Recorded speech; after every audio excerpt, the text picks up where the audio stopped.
बिस्मिल्लाहिर्रहमानिर्रहीम। अस्सलाम वालेकुम नाज़रीन व सामीन। आज मैं शरबत की रेसिपी लेकर आई हूँ। एक और रिफ़्रेशिंग ड्रिंक की रेसिपी आज मैं आपके साथ शेयर करूँगी और ये रिफ़्रेशिंग ड्रिंक बनेगा तरबूज से। आजकल मार्केट में बहुत अच्छे तरबूज आए हुए हैं। ये बहुत मज़े का, बहुत रिफ़्रेशिंग और झटपट बनने वाला ये शरबत है। आप इसको बनाइएगा और इंशाल्लाह ये सबको बहुत पसंद आने वाला है। तो मेरी रेसिपी को एंड तक ज़रूर देखें ताकि हर चीज़ आपको सही समझ में आ जाए। तो चलिए फिर स्टार्ट करते हैं।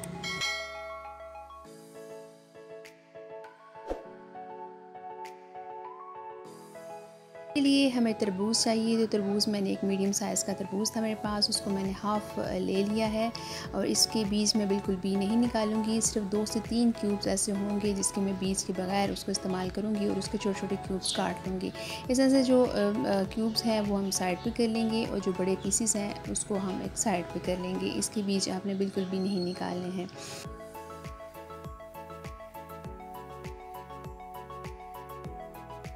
इन बड़े पीसेस को हमने ब्लेंडर जार में डालना है और इसको हमने झटपट तैयार करना है। इसमें जो चीज़ें ऐड करनी है उसमें 2 से 3 डंडियाँ आप पुदीने की ले लें। ये फ्रेश पुदीना है जो मेरे घर में लगा हुआ है। मैं ये पुदीने के पत्ते इसमें ऐड करूँगी, साथ ही इसमें एक लेमन का जूस इसमें डालूँगी। इसमें चीनी बिल्कुल भी ऐड नहीं करनी है। अगर आप चाहें तो चीनी ऐड कर सकते हैं। 3 से 4 टेबल स्पून के करीब इसमें पानी जाएगा। अब इसको अच्छे से ब्लेंड करना है। इसके बीज सारे इसमें ब्लेंड हो जाने चाहिए। इसको इतना हमने इसको ब्लेंड करना है कि बिल्कुल एक जूस की शक्ल बन जाए, क्योंकि हमने इसको स्टेन नहीं करना है।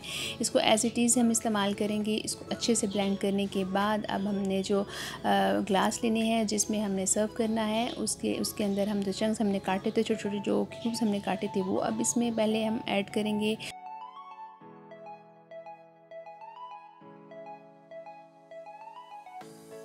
इसमें अब बर्फ़ ऐड करनी है। बर्फ़ आप अपनी मर्ज़ी से जितना आपने इसको ठंडा करना है उतनी आप इसमें बर्फ़ ऐड कर दें।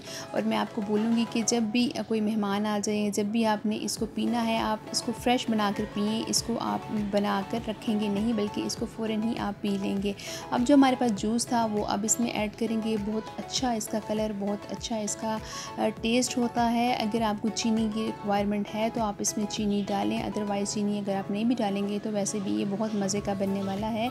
और ये डिहाइड्रेशन को कंट्रोल करता है, गर्मियों में बहुत अच्छा और बहुत बेहतर रहता है आपकी बॉडी के लिए, क्योंकि इसमें नींबू भी है तो इसमें विटामिन सी भी आपको मिलेगा।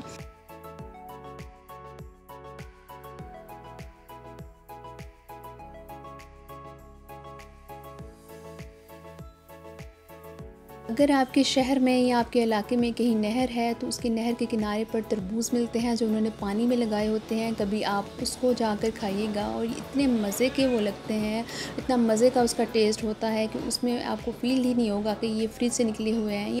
क्योंकि नहर का पानी बहुत ठंडा होता है। तो आप उसको ज़रूर ट्राई कीजिएगा और मेरी इस रेसिपी को ज़रूर पसंद कीजिएगा और मुझे फ़ीडबैक ज़रूर दीजिएगा। अल्लाह ने चाहा तो एक नई रेसिपी के साथ फिर आपकी खिदमत में हाज़िर होंगी। तब तक अपना और अपने प्यारों का बहुत सा ख्याल रखें। अल्लाह हाफ़िज़।